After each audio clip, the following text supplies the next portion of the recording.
Assalamualaikum warahmatullahi wabarakatuh. Salam sejahtera untuk kita semua.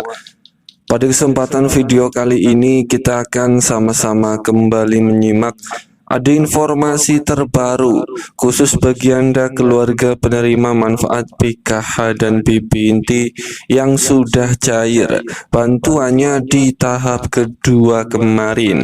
Ada informasi penting terbaru terkait penyaluran bantuan PKH dan BPNT untuk tahap ketiga alokasi bulan Juli, Agustus, dan September yang proses pencairannya ini dalam waktu dekat akan segera dicairkan kembali oleh pusat kepada penerima manfaat KPM di berbagai daerah di Indonesia. Saya ucapkan selamat bagi para KPM yang sudah cair bantuannya di tahap kedua kemarin. Cairnya lancar, tidak ada kendala sama sekali. Saya doakan semoga pada penyaluran bantuan PKH dan BPNT untuk tahap ketiga, uang bantuan sosial Anda semoga masih tetap akan lancar cair, tidak ada kendala sama sekali. Ada informasi penting terbaru dari pusat yang harus diketahui oleh semua KPM. Terkait ada 5 syarat yang harus dipenuhi bagi KPM, PKH, dan BPNT agar uang bantuan sosial Anda tetap masih bisa cair untuk alokasi bulan Juli, Agustus, dan September. Kira-kira 5 syarat terbaru apa saja yang harus dipenuhi bagi KPM, PKH, dan BPNT agar bisa cair? Mari simak video ini hingga selesai supaya tidak menimbulkan gagal paham. Sebelum lanjut, bagi Anda yang belum subscribe, mari kita berteman terlebih dahulu dengan cara klik tombol subscribe, like, dan nyalakan loncengnya supaya terus dapat informasi terbaru dari channel ini. Perlu diketahui bersama bahwa proses pencairan bantuan PKH dan BPNT untuk tahap ketiga ini benar-benar dalam waktu dekat akan segera dicairkan kembali oleh pusat, yang jadwal pencairannya itu akan dimulai disalurkan di antara bulan Juli, Agustus, sampai September tahun 2026. Bagi Anda KPM, PKH, dan BPNT ini harus penuhi 5 syarat ini dulu agar bantuan sosial Anda tetap masih bisa cair kembali.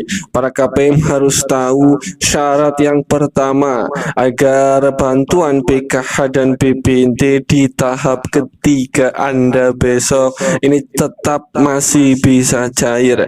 Yang pertama ini adalah khusus bagi KPM, PKH, dan BPNT yang datanya atau nicknya itu sudah padan dengan data Dukcapil, dan ini memang sangat penting sekali karena data Anda ini harus padan dengan data Dukcapil untuk menjadi syarat pertama agar bisa cair, dimana jika data KPM, PKH, dan BPNT ini belum padan datanya dengan data Dukcapil, ini tentu Kementerian Sosial Republik Indonesia tidak bisa meng-SK-kan namanya ke dalam calon penerima PKH dan BPNT di tahap ketiga.